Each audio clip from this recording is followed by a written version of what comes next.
পশ্চিমবঙ্গ সমগ্র শিক্ষা মিশন ও বিদ্যালয় শিক্ষা বিভাগের পশ্চিমবঙ্গ সরকারের যৌথ উদ্যোগে বাংলা শিক্ষা ক্লাসরুম 2024-এ সবাইকে স্বাগত। প্রিয় ছাত্রছাত্রীরা, আজকে আমরা ভূগোলের নবম শ্রেণীর তৃতীয় অধ্যায় ভূপৃষ্ঠে কোন স্থানের অবস্থান নির্ণয় এই বিষয়টি আলোচনা করব। আমি ডক্টর অপর্ণা বীরা, বোরাল ঋষি রাজনারায়ণ গার্লস হাই স্কুলের ভূগোলের সহশিক্ষিকা। আজকে আমরা এই বিষয়টি ভূগোলের এক রকমের ব্যাকরণ বলা যেতে পারে, একটা মূলগত ধারণা। এটা হয়তো অনেকের কাছে সহজ বা কঠিন লাগতে পারে, কিন্তু প্রকৃতি বিজ্ঞান হিসাবে ভূগোলে আমরা যদি এইভাবে ভাবি যে যা কিছু আমরা আশেপাশে দেখি বা জেনে বা না জেনে আমরা সেটার ব্যবহার বা প্রয়োগও দেখি, সেটার ব্যাখ্যাটাই আমাদের যদি একটু ধৈর্য মনোযোগ দিয়ে শুনি বুঝি, তাহলে কিন্তু এর থেকে সহজ এবং এর থেকে ইন্টারেস্টিং বিষয় আর কোনো নেই। আমরা প্রথমেই কতগুলো তোমাদের অভিজ্ঞতার মধ্যে থেকে ঘটনা বলে শুরু করি। যে আজকে ধরো তারিখটা বা এখন সময়টা, আজকে 28শে মার্চ 2024 দুপুর 2টো বাজে। এই সময়টা কি সারা পৃথিবীতেই একই, বা এই যে তারিখটা সারা পৃথিবীতেই চলছে? তোমরা হয়তো কেউ কেউ জানো যে না, সময় অনুসারে বা স্থান পরিবর্তন হলে দুটোই পাল্টে যায়। কিভাবে পাল্টায়, কোথা থেকে, আজকের তারিখটা কোথা থেকে শুরু হলো বা কোথায় গিয়ে শেষ হবে, পরের দিনটা কখন শুরু হবে, এই বিষয়গুলোর মতো ইন্টারেস্টিং আর কিছু আছে কি? এই বিষয়গুলো বোঝার জন্যই আজকের আলোচনাটা। ধরো কোনো একজন আজকে সকাল 6টায় কলকাতা শহর থেকে প্লেনে করে রওনা হলেন উত্তর আমেরিকার পূর্ব উপকূলের কোনো শহরে পৌঁছানোর জন্য। তার যাত্রাটা হলো 11-12 ঘন্টার। তিনি গিয়ে পৌঁছে অবাক হয়ে দেখলেন যে তিনি আজকের তারিখেই সকাল 6টা, 7টা বা 8টার কাছাকাছি কোনো সময় পৌঁছেছেন। তাহলে তার যে যাত্রাপথের 11-12 ঘন্টা সময় লাগলো, সেটা কোথায় গেল? মজার বিষয় না? সেটা কি উড়ে গেল? তো এই বিষয়টা কিভাবে হচ্ছে সেটাই বোঝার জন্য প্রথমে দেখে নাও যে আমাদের অবস্থানটা বা তুমি কোথায় আছো, তোমার শহরটাই গোটা পৃথিবীতে কোথায় রয়েছে, সেটা আমরা নির্ণয় করাটা এত সহজ নয়। কেন? কারণ পৃথিবী গোলাকার। যে কোনো গলীয় তলের ওপর যদি একটা বিন্দুকে আমাদের এই শহরটা ভাবি, তাহলে এই বিন্দুটা ঠিক কোথায় রয়েছে? এটা উপর, নিচে, ডান দিক, বাঁ দিক, না মাঝখানে, কোথায় রয়েছে? সেটা কিন্তু অবস্থান পাল্টে দিলেই পরিবর্তন হয়ে যায়। ফলে পৃথিবী যেহেতু নিজের চারিদিকে ঘুরছে, এরকম ঘূর্ণায়মান কোনো গোলকের উপর কোনো বিন্দুর অবস্থান সহজেই নির্ণয় করা কিন্তু একটু জটিল। তো সেই বিষয়টা আজকে আমরা দেখে নিই মনিটরে। আমরা নির্দিষ্ট করে কোথায় আছি সেটা যথেষ্ট মুশকিল বোঝা, কারণ গোলাকার পৃথিবীর মধ্যে সেটার কোনো নির্দিষ্ট করে ওপর নিচ, ডান দিক, বাঁ দিক হয় না। কিন্তু রোজকার জীবন চালানোর জন্য একটা কিছুতে ব্যবস্থা থাকতে হবে, সেটাই ধরো জিপিএস। তোমরা এটার ব্যবহার যখন কোথাও পৌঁছতে যাও, সেখানে গাড়িতে ন্যাভিগেশন সিস্টেম চালু করা থাকে, বা তোমার ফোনে ম্যাপিং রয়েছে, বা স্যাটেলাইট রিসিভার রয়েছে, জিপিএস রিসিভার রয়েছে, তাহলে সেখানেও তুমি কিন্তু তোমার লাইভ লোকেশন পাঠাতে পারো, বা তোমার যে কাউকে সেইভাবে সেটা ফলো করে তোমার কাছে পৌঁছতে পারে। এটা কি হয়, কিভাবে কাজ করে? এটা হলো একটা উপগ্রহ নিয়ন্ত্রিত ব্যবস্থা। পৃথিবীতে 24টা স্যাটেলাইট প্রদক্ষিণরত অবস্থায় তারা সিগন্যাল পাঠাচ্ছে, এবং সেটার মাধ্যমে যে কোনো জায়গার যে কোনো মানুষের অবস্থান বা যে কোনো জায়গার নিজস্ব যে ওয়ার্ল্ড অ্যাড্রেস, সেটা কিন্তু সবসময় পাওয়া যেতে পারে। এই পদ্ধতিটার নাম হচ্ছে ট্রাইল্যাটারেশন পদ্ধতি, যেখানে 2টি বা 3টি স্যাটেলাইট থেকে একসাথে গ্রাউন্ড সিগন্যাল পাঠিয়ে সেখান থেকে সহজেই সেগুলোকে মার্চ করিয়ে দেখা যায় এবং বোঝা যায় যে নির্দিষ্ট করে লোকেশনটা বলে দেওয়া যায়। তো এই বিষয়টা করতে গেলে দুরকম পদ্ধতি, আমরা যদি খাতায় কলমে ভাবি তাহলে কিন্তু দুরকম পদ্ধতি রয়েছে। যে কোনো একটা বিন্দুর অবস্থান কোনো কিছু সাপেক্ষে বুঝতে হয়। যদি আমরা কার্টেসিয়ান কোঅর্ডিনেট ভাবি আর আরেকটি হচ্ছে পোলার কোঅর্ডিনেট, এই দুরকম ক্ষেত্রে আমরা গ্রাফ পেপার, তোমাদের পরিচিত বিষয় একটা, গ্রাফ পেপারের যদি ধারণাটা ভাবো, তাহলে কিন্তু খুব সহজেই সেখানে এক্স এবং ওয়াই অ্যাক্সিসের মাধ্যমে যে কোনো নির্দিষ্ট বিন্দুকে সহজেই বোঝানো যায় যে সেটি ঠিক কোথায় অবস্থিত। এক্ষেত্রে দেখো, এক্স অ্যাক্সিস বরাবর যদি 10 ঘর যাওয়া হয় এবং ওয়াই বরাবর 7 ঘর গেলে আমরা এই নির্দিষ্ট বিন্দুটির অবস্থান পাচ্ছি। একইভাবে ঋণাত্মক দিকেও এটি সম্ভব। তো এইভাবে আমরা এবার দেখে নেব যে মানচিত্রের ক্ষেত্রে, পৃথিবীর আসল ম্যাপের ক্ষেত্রে কিভাবে এই কোঅর্ডিনেট সিস্টেমটা কাজ করছে। এক্ষেত্রে একটি এক্স এবং ওয়াই দরকার হচ্ছে, এবং এর মাধ্যমে আমরা অসংখ্য প্রতি 1 ডিগ্রি অন্তর অন্তর এইভাবে কতগুলো কাল্পনিক রেখা কল্পনা করা হয়েছে, যেটি উত্তর মেরু থেকে দক্ষিণ মেরু পর্যন্ত উলম্ব দিকে পৃথিবীকে বেষ্টন করে রয়েছে। এই রেখাগুলোকে পৃথিবীতে তো কোথাও দাগ কেটে দেওয়া নেই, এগুলো সবই কাল্পনিক রেখা। এই রেখাগুলোকে বলা হচ্ছে দ্রাঘিমা রেখা। আর এগুলো কিভাবে তৈরি হচ্ছে না, কৌণিক মান অনুসারে সেটাকে আমরা বলবো দ্রাঘিমা। কোনো নির্দিষ্ট স্থান থেকে যদি পৃথিবীর কেন্দ্র পর্যন্ত যে রেখা কল্পনা করা হবে, সেই রেখাটি পৃথিবীর নিরক্ষীয় তলে মূলমধ্য রেখার সঙ্গে যে কোণটি তৈরি করে, সেটি হলো সেই স্থানের দ্রাঘিমা। একইভাবে অক্ষরেখার ক্ষেত্রেও পৃথিবীতে এক্স অক্ষের সমান্তরাল ভাবে যদি ভাবো, তাহলে উত্তর থেকে দক্ষিণ মেরু পর্যন্ত পূর্ব পশ্চিমে বেষ্টন করে রয়েছে যে সমান্তরাল রেখাগুলো, সেগুলোকে বলা হচ্ছে অক্ষরেখা। এবং অক্ষরেখার ক্ষেত্রে একইভাবে যে কোনো জায়গা থেকে সেই যদি পৃথিবীর কেন্দ্র পর্যন্ত কোনো কোণকে কল্পনা করা হয়, তাহলে নিরক্ষীয় তলে নিরক্ষরেখার সঙ্গে যে কোণ তৈরি করবে, সেটি হলো সেই স্থানের অক্ষাংশ। এইভাবে এই অক্ষরেখা এবং দ্রাঘিমা রেখা দুটোকে একসাথে মার্জ করে দিলে কি হয়, যে আমাদের ঠিক ওই গ্রাফ পেপারের মতো একটা গ্রিড সিস্টেম তৈরি হয়, যেটাকে ভূজালক বলা হয়। এবং এক্ষেত্রে আমরা মানচিত্রে সেটাকে কিভাবে দেখি, এইভাবে পৃথিবীর ক্ষেত্রে তাহলে এক্স এবং ওয়াই অ্যাক্সিস দরকার। তো সেটা তাহলে কি, তোমরা জানো যে এক্স অ্যাক্সিস হচ্ছে আমাদের নিরক্ষরেখা। এই পৃথিবীর মাঝখান দিয়ে গিয়ে এটি পৃথিবীকে উত্তর এবং দক্ষিণ গোলার্ধে সমান দুভাগে ভাগ করেছে। তো এই হলো আমাদের এক্স অ্যাক্সিস। এবং ওয়াই অ্যাক্সিসটা আমরা দেখে নিই যে এটি হলো মূল মধ্যরেখা, যেটি লন্ডন শহরের গ্রিনিচ মানমন্দিরের উপর দিয়ে কল্পনা করা হয়েছে।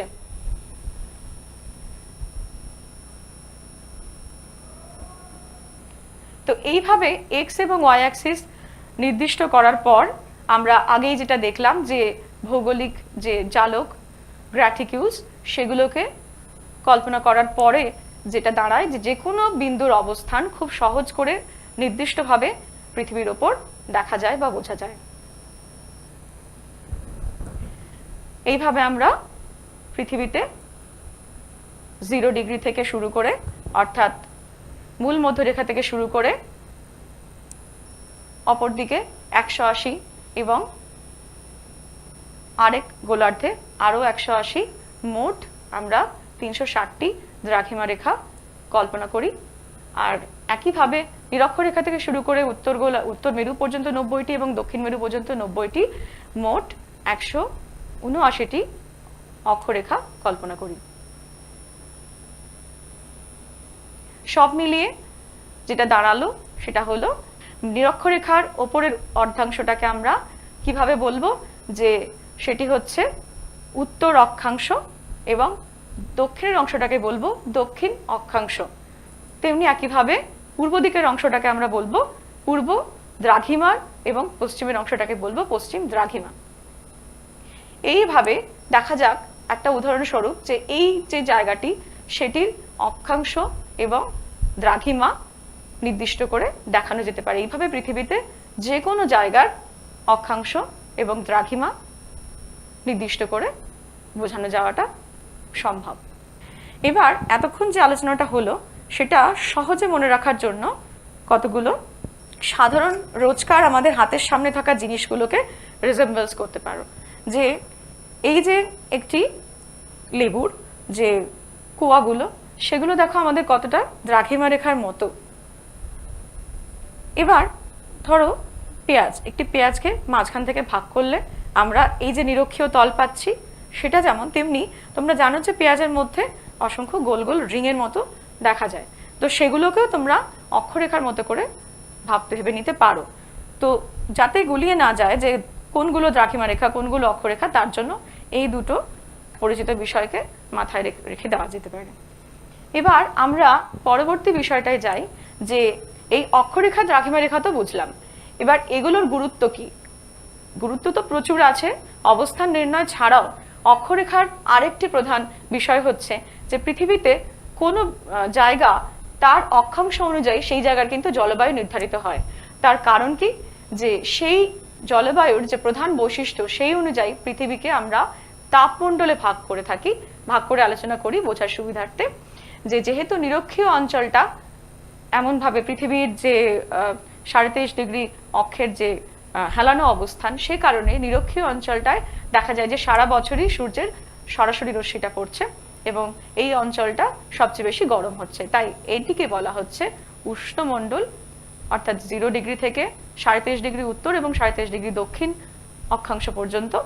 তার পরবর্তীতে আমরা মেরু অঞ্চলটাকেও কিন্তু যেহেতু সব থেকে তির্যকভাবে সূর্যরশ্মি পড়ে, তাই সেই দুটো অঞ্চলে সব থেকে বেশি ঠান্ডার প্রবণতা, তাই সেই দুটো অঞ্চলকে বলা হচ্ছে, অর্থাৎ 66.5 ডিগ্রি উত্তর থেকে 90 ডিগ্রি উত্তর পর্যন্ত এবং দক্ষিণ গোলার্ধে 66.5 ডিগ্রি দক্ষিণ থেকে 90 ডিগ্রি দক্ষিণ পর্যন্ত যে অংশটা, এই অংশটাকে বলা হচ্ছে হিমমণ্ডল। এবং এই হিমমণ্ডল এবং উষ্ণমণ্ডলের মাঝামাঝি যে দুটো জায়গা, সেই অংশটাকে বলা হচ্ছে নাতিশীতোষ্ণ মণ্ডল। কারণ সেই দুটো অংশে কি হচ্ছে যে ততটা উষ্ণ নয়, ততটা শীতল নয়। এবার আরেকটা বিষয় আমরা দেখে নিই যে মহাবৃত্ত। মহাবৃত্ত বিষয়টা কি? মহাবৃত্ত তোমরা জানো যে নিরক্ষরেখা সমস্ত অক্ষরেখাগুলোর মধ্যে সব থেকে বড় পরিধিতে, কারণ এটা পৃথিবীর ঠিক মাঝ বরাবর রয়েছে। তো এই যে নিরক্ষরেখা, সেটি যেমন তাকে যেহেতু বড়, তার পরিধি সবচেয়ে বেশি, তাকে যেমন মহাবৃত্ত সহজ কথায় বলা হয়, কিন্তু আসল বিষয়টা হচ্ছে যে মহাবৃত্ত সেইগুলোই, সমস্ত বৃত্তরেখা কিন্তু মহাবৃত্ত নয়। অর্থাৎ নিরক্ষরেখা ছাড়াও তো একাধিক অক্ষরেখা রয়েছে, সেই সবগুলো কিন্তু মহাবৃত্ত নয়। তার কারণ কি? যে বৃত্তরেখা পৃথিবীকে সমান দুভাগে ভাগ করবে এবং তার কেন্দ্র আর পৃথিবীর কেন্দ্র এক হতে হবে, এই হলো মহাবৃত্ত। সেক্ষেত্রে কি কি হতে পারে?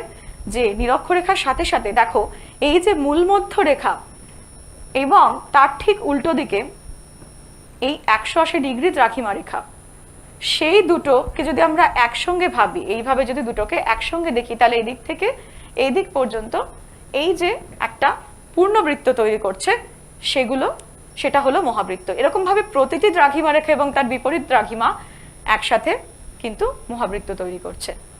এক্ষেত্রে একটি খুব মজার বিষয় হচ্ছে যে দেখো তোমরা নিচে যে মানচিত্র রয়েছে পৃথিবীর, তাতে দেখো একটি বক্ররেখা দেখানো হয়েছে এবং একটি সমান, বেশি যেটা আমাদের সহজে সমান রেখা বলে মনে হচ্ছে। যদি এই জায়গা থেকে এই জায়গায় যাওয়া দরকার হয়, তাহলে ধরো কোনো বিমান, সেটা কোন রাস্তা নেবে? কোন রাস্তাটা ছোট সেটাই তো নেবে। কিন্তু এই মহাবৃত্তের পথগুলো, এই যে রেড মার্কিং যেটা রয়েছে, সেটা হচ্ছে মহাবৃত্তের পথ বা যে একটা গ্রেট সার্কেল সেটাকে ফলো করছে। ফলে আপাতভাবে এই পথটাকে অনেক বেশি বড় বলে মনে হলেও আসলে কিন্তু এই পথটাই পৃথিবীর দুটি জায়গার মধ্যে সব থেকে কম দূরত্ব নির্দেশ করছে। অর্থাৎ মহাবৃত্তকে অনুসরণ করে যে কোনো দুটি জায়গায় পৌঁছলে সব থেকে কম পথ অতিক্রম করে পৌঁছানো যাবে। সেই জন্যই কিন্তু আমাদের বিমান চলাচল বা ফ্লাইট রুটগুলো সবসময় এই গ্রেট সার্কেল রুটগুলোকে ফলো করে। কারণ মহাবৃত্তের যে মানে পথ, সেটার বক্রতা সব থেকে কম অন্যান্য অংশের তুলনায়। এরপর আমরা দেখে নিই আরেকটি বিষয়, সেটি হলো প্রতিপাদ্য স্থান।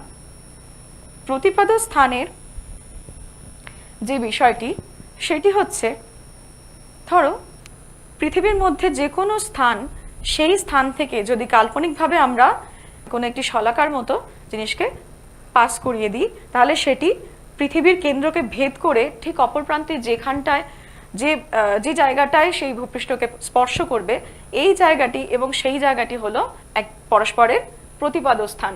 এখন প্রতিপাদ্য স্থানের মধ্যে কতগুলো বৈশিষ্ট্য রয়েছে। এক হচ্ছে, যদি প্রতিপাদ্য স্থানের অক্ষাংশ ভাবি, তাহলে অবশ্যই কোনো স্থানটি যদি উত্তর গোলার্ধে হয়, তাহলে এবং অক্ষাংশ যদি ধরো 23 ডিগ্রি ধরলাম, 23 ডিগ্রি উত্তর হয়, তাহলে তার প্রতিপাদ্য স্থান হবে সরাসরি দক্ষিণ গোলার্ধে, কিন্তু অক্ষাংশটা একই থাকবে। এবার যদি দ্রাঘিমা ভাবি তাহলে দ্রাঘিমার ক্ষেত্রে কিন্তু কোনো স্থান এবং তার প্রতিপাদ্য স্থানের মধ্যে পার্থক্যটা হয় সবসময় 180 ডিগ্রি। এই যে উপরের অংশটা দেখানো হচ্ছে, সেখানে দেখানো হচ্ছে যে উত্তর আমেরিকার কোনো একটি স্থানের প্রতিপাদ্য স্থান কোথায় হবে, এবং নিচে এই যে মানচিত্রটি, পৃথিবীর মানচিত্র আমরা দেখতে পাচ্ছি, সেখানে কাল্পনিকভাবে দেখানো হচ্ছে যে যদি আমরা পৃথিবীর ম্যাপকে ঠিক তার প্রতিপাদ্য স্থানগুলোকেও যদি সুপার ইম্পোজ করা হয়, তাহলে কিন্তু এইরকম ভাবে আমরা দেখতে পাচ্ছি। দেখো, ভারত রয়েছে কোথায়?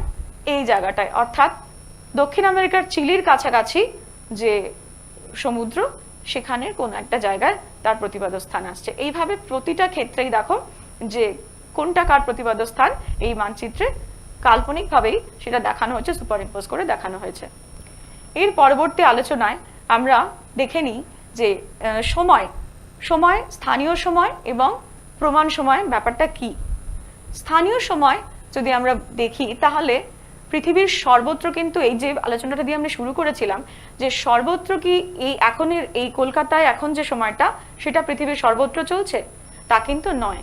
পৃথিবীর এক এক জায়গায় এক এক রকমের সময় চলছে। এই সময়টাকে কি বলা হচ্ছে? যে পৃথিবী সূর্যের সামনে নিজ অক্ষের উপর আবর্তন করতে করতে যখন যে স্থানটা সূর্যের ঠিক সামনে আসে, তখন সেখানে মধ্যাহ্ন হয়, সরাসরি লম্বরশ্মি পড়ে এবং সেখানে মধ্যাহ্ন হয়। এই বিষয়টা তোমরা কিন্তু সহজ একটা পরীক্ষার মাধ্যমেও করে দেখতে পারো, যে এইরকম ভাবে কোন একটি দণ্ডকে যদি তোমাদের মানে কোন একটা খোলা জায়গায় দাঁড় করিয়ে রাখাও, সেরকম একটা ব্যবস্থা তৈরি করে নাও, তাহলে দেখবে যে সকাল থেকে একদম সন্ধে পর্যন্ত কখন সেই দণ্ডটির ছায়ার দৈর্ঘ্যটা সব থেকে কম হয়। ঠিক দুপুর 12টার সময় দেখবে যে হয় ছায়া নেই, না হলে খুব সামান্য। তো সেই সময়টাকেই যে কোনো জায়গার তুমি নিজেও বুঝতে পারবে যে কোন সময়টা তোমার সেই জায়গার স্থানীয় সময় হিসাবে ঠিক দুপুর 12টা। সেই সময় দুপুর 12টা বাজলো এবং সেই অনুযায়ী তার আগের সময়টাকে আমরা এইভাবে সকাল থেকে দুপুর হয়ে বিকেল হয়ে সন্ধে হলো, এইভাবে যে স্থানীয় সময় মানে যে সময়টা নির্ধারণ করা হয়, সেটি হলো কোনো জায়গার স্থানীয় সময়। এবার আরেকটি বিষয় আছে যে তাহলে তো ভারতেরও বিভিন্ন জায়গার স্থানীয় সময় আলাদা আলাদা, কারণ ভারতের বিভিন্ন শহরগুলোর নাম তোমরা ভাবতে পারো বা যে কোনো জায়গার নাম ভাবতে পারো, সেগুলো কিন্তু পরস্পরের পূর্ব পশ্চিমে উত্তরে দক্ষিণে গোটা ভারত জুড়েই ছড়িয়ে রয়েছে। তাহলে সেই প্রত্যেকটা শহরের কি সময় আলাদা হবে? যদি আলাদা হয়, স্থানীয় সময় নিশ্চয়ই আলাদা। তাহলে যে এমন কিছু কাজকর্ম, ধরো ট্রেন চলাচল, বিমান চলাচল, সেগুলো বা সংবাদ মাধ্যমের যে কাজকর্মগুলো, যেগুলো কিনা একটা গোটা দেশের জন্য একসাথে একই সময় হওয়া প্রয়োজন, যে কোনো প্রশাসনিক বা প্রতিরক্ষার ক্ষেত্রেও সেটা খুবই দরকার পড়ে, প্রয়োজনীয় হয় যে এক এক জায়গায় এক এক রকম সময় চললে তাহলে কোন সময় অনুযায়ী এই কাজগুলো করা হবে। তো সেই জন্য ভারতের ক্ষেত্রে একটি নির্দিষ্ট দ্রাঘিমা রেখার স্থানীয় সময়কে ধরা হয়েছে পুরো ভারতের জন্য, তাকে বলা হয় প্রমাণ সময়। সেটি হলো IST, ইন্ডিয়ান স্ট্যান্ডার্ড টাইম। কেন ধরা হয়েছে? এখন এই যে দ্রাঘিমা রেখাটি, সেটি হলো 82 ডিগ্রি 30 মিনিট, যেটি এলাহাবাদ শহরের উপর দিয়ে গেছে। কেন এই রেখাটিকেই ধরা হলো, কেন অন্য কোনো দ্রাঘিমা রেখা নয়? কারণ হলো যে মোটামুটি মাঝখানে অবস্থিত, এবং এই প্রমাণ সময় ধরার ক্ষেত্রে একটি বিষয় আন্তর্জাতিকভাবে মানা হয় যে সেটি যেন গ্রিনিচ সময়ের থেকে, যেটা আমরা একটু পরেই আলোচনা করব, অন্তত মানে আধ ঘন্টা বা 1 ঘন্টার তফাতে হয়, তার মাঝের কোনো ফ্র্যাকশন বা 15 মিনিট 10 মিনিট এরকম যেন না হয়।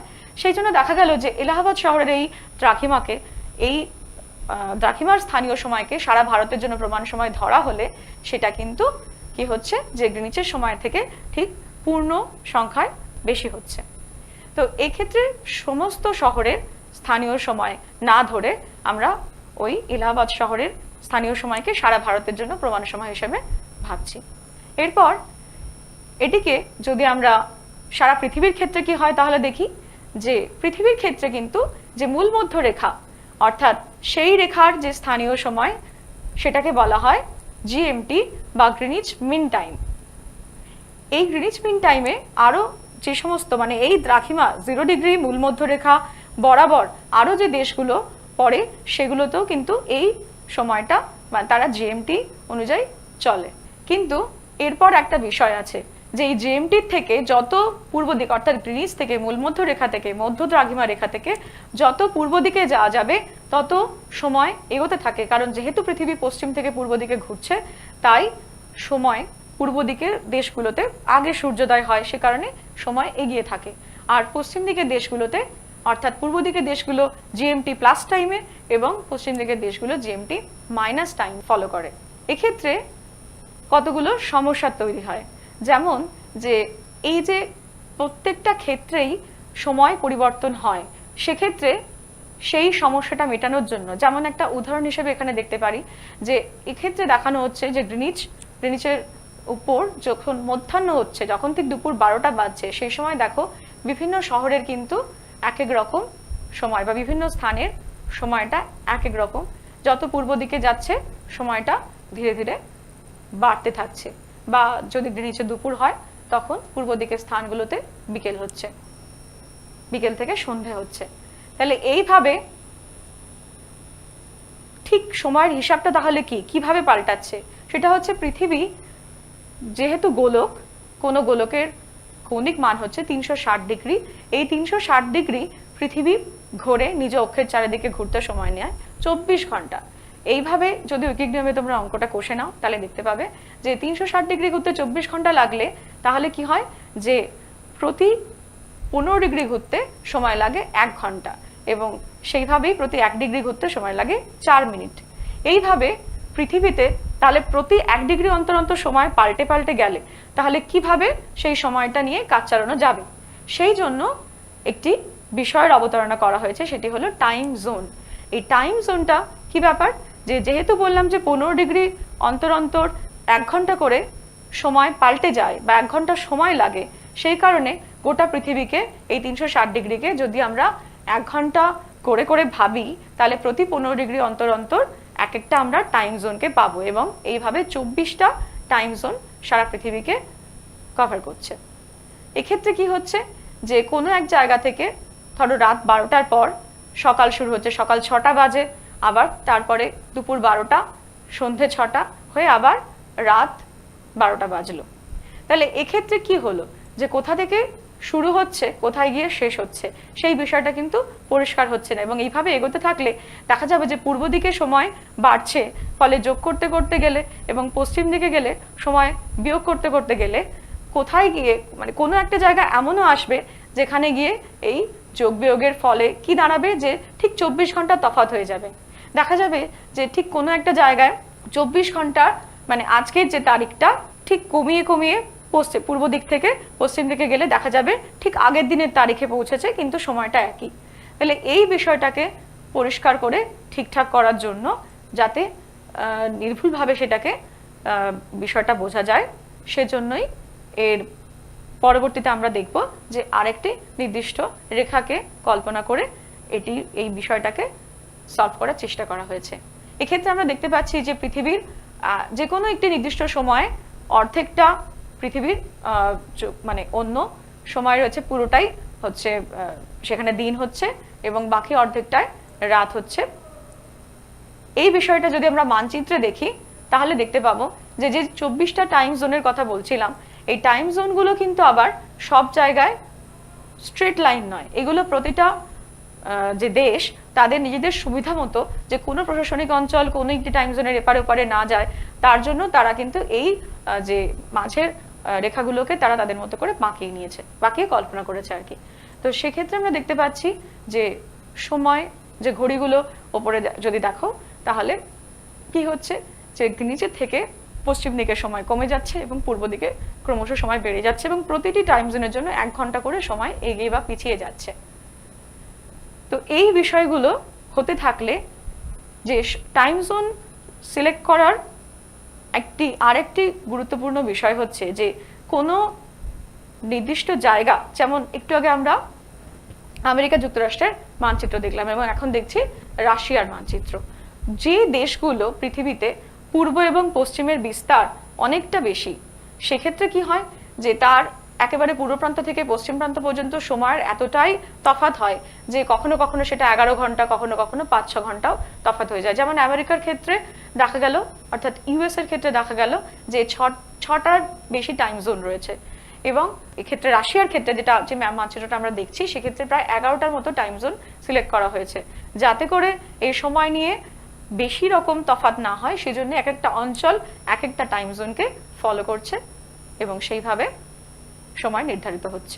এভাবে আমরা দেখতে পাই যে যখন কানাডায় কোনো একটা জায়গায়, কানাডার ভ্যাঙ্কুভারে যখন 19 নভেম্বর, সে সময় পূর্ব দিকে, একেবারে পূর্ব দিকে সময় এগোতে এগোতে ধরো নিউজিল্যান্ডের কোনো শহরে, তখন কিন্তু সেই শহরটি 20 তারিখ চলছে বা 20 তারিখে পৌঁছে গেছে।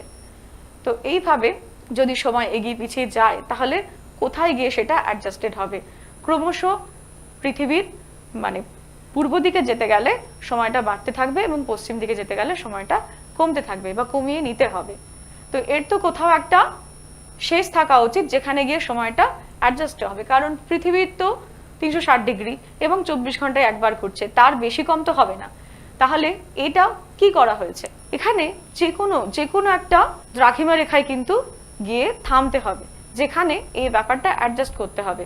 যে সম্পূর্ণ এইভাবে হিসাব চলতে থাকলে দেখা যাবে যে যে কোনো অক্ষরেখায় যদি আমি পূর্ব দিক থেকে আসি এবং পশ্চিম দিক থেকে আসি, যে কোনো দ্রাঘিমা রেখায় যদি পূর্ব দিক থেকে আসি বা পশ্চিম দিক থেকে আসি, তাহলে কিন্তু দেখা যাবে যে সময়ের প্রায় 24 ঘন্টা তফাৎ হয়ে গেছে। তো এই বিষয়টাকে সলভ করার জন্য কি করা হয়েছে, পৃথিবীর এই 180 ডিগ্রি দ্রাঘিমা রেখাকে মোটামুটি অনুসরণ করে একটি আন্তর্জাতিক তারিখ রেখা কল্পনা করা হয়েছে।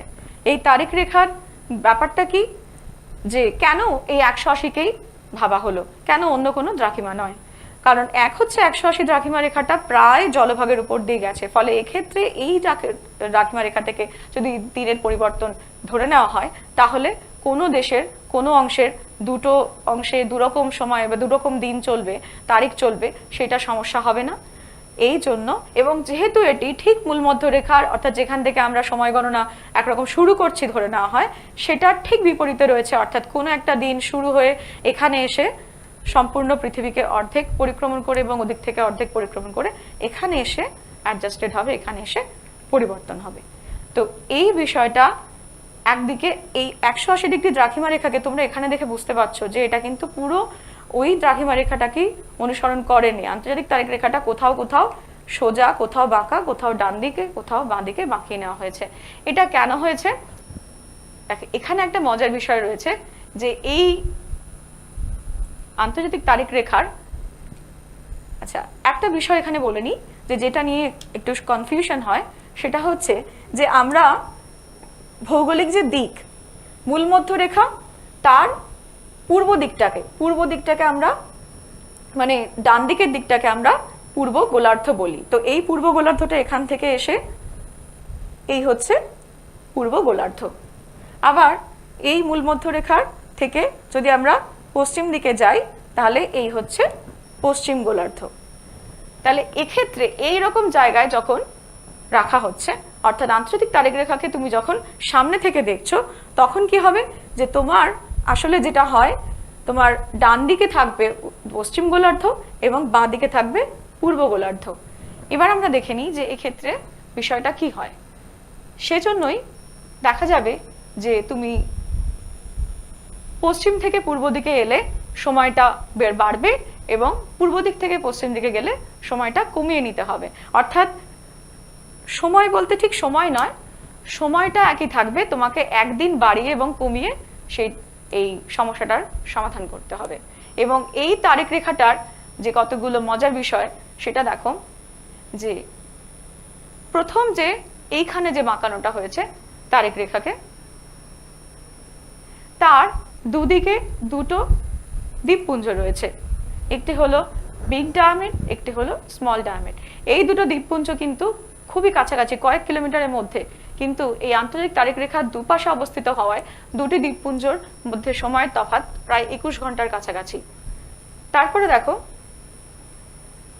আবার পরবর্তীতে এই রেখাটিকে আর কোথায়, এই জায়গাটা হচ্ছে খুব ইন্টারেস্টিং। এই জায়গাটায় প্রায় 30 ডিগ্রি পূর্ব দিকে বাঁকানো হয়েছে, মানে এভাবে ধরে নেওয়া হয়েছে। কারণ কি না, এই তারিখ রেখার পূর্বে এবং পশ্চিমে যে দেশগুলো, যে দ্বীপপুঞ্জগুলো বা দেশ পড়ছে, তাদের কিন্তু ঐক্যমতের উপর নির্ভর করে এটিকে ঠিক করা হয়েছে।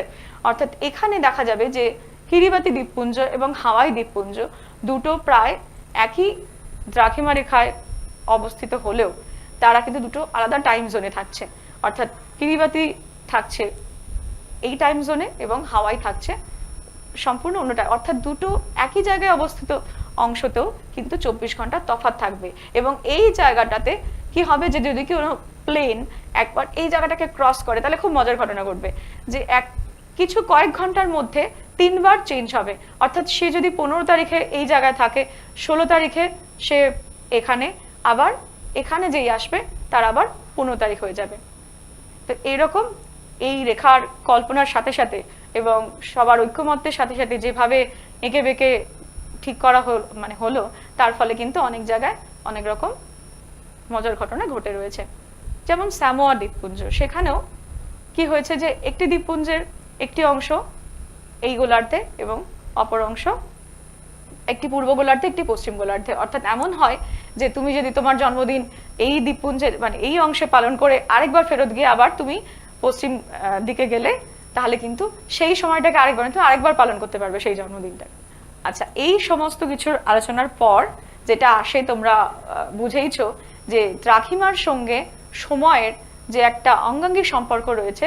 তো সেই অনুযায়ী কি হয়, যে কিছু নিশ্চয়ই গাণিতিক অঙ্কের প্রশ্ন আসে, এবং এই ক্ষেত্রে কত রকমের হতে পারে, যে এতক্ষণ যে আলোচনার মধ্যে যা যা বিষয় বলা হলো, যেমন প্রতিপাদ্য স্থান, যেমন আন্তর্জাতিক তারিখ রেখা, এই দু ক্ষেত্রেই যে সময় এবং তারিখ পাল্টে যায়, ফলে অঙ্ক কিন্তু 3 রকম ভাবে আসতে পারে। অর্থাৎ তারিখ রেখা সংক্রান্ত অঙ্ক, কখনো প্রতিপাদ্য স্থানের সময়টা কি হবে সেটা, এবং নর্মালি কোনো দুটো জায়গার সময় দেওয়া থাকলে, একটি দ্রাঘিমা দেওয়া থাকলে অপর জায়গাটির দ্রাঘিমা কত হবে, অথবা উল্টোটা, যে দুটো জায়গায় দ্রাঘিমা দেওয়া রয়েছে, একটি সময় দেওয়া রয়েছে, অপরটির সময় কত হবে। এক্ষেত্রে আমরা এই যে অঙ্কটিকে একটি উদাহরণ হিসেবে আমরা দেখছি, যে এক্ষেত্রে কি বলা হচ্ছে, যে চেন্নাইয়ে যখন সকাল 6টা 32 মিনিট, নিউ ইয়র্কের সময় তখন পূর্বরাত্রি 8টা 15 মিনিট। চেন্নাইয়ের দ্রাঘিমা যদি এত হয়, তাহলে নিউ ইয়র্কের দ্রাঘিমা কত হবে। তারপরে দেখব যে এই দুটো সময়ের পার্থক্যের জন্য কি হবে, যে জায়গাটি যদি পূর্ব দিকে অবস্থিত হয় তাহলে একরকম, এবং যদি পশ্চিম দিকে অবস্থিত হয় তাহলে আরেক রকম সিদ্ধান্ত নিতে হবে। এক্ষেত্রে দেখা যাচ্ছে যে নিউ ইয়র্কের সময় বলছে পূর্বরাত্রি, তাহলে পূর্বরাত্রি অর্থাৎ পিছিয়ে থাকা সময় যেখানে, সেই জায়গাটি অবশ্যই পশ্চিমে অবস্থিত হবে। তার জন্যই এই দ্রাঘিমার পার্থক্য যা এলো, সেখান থেকে আমরা চেন্নাইয়ের দ্রাঘিমাটাকে বিয়োগ করলেই আমরা নিউ ইয়র্কের দ্রাঘিমা পেয়ে যাব। এই ধরনের অঙ্ক করতে গেলে প্রথমেই এরকম একটা গ্রাফিক্যালি জায়গাকে এঁকে নেবে, এবং যেগুলো দেওয়া রয়েছে আর কোনটা দেওয়া নেই সেটাকে যদি ভালো করে বুঝে নেওয়া যায়, তাহলে কিন্তু এভাবে সহজেই অঙ্কগুলো করে ফেলা যাবে। তো এই যে পুরো আলোচনাটা হলো, তাতে অনেকগুলো বিষয় ধরার চেষ্টা করা হলো সহজভাবে। এবার এরা ধরনের অনেক অঙ্ক তোমরা যদি আরো সময় দিয়ে ধৈর্য ধরে অভ্যেস করো, প্র্যাকটিস করো, তাহলে নিশ্চয়ই তোমাদের কোনো জটিল মনে হবে না। তাহলে আজকের মতো আলোচনাটা এই পর্যন্তই থাকছে। নমস্কার।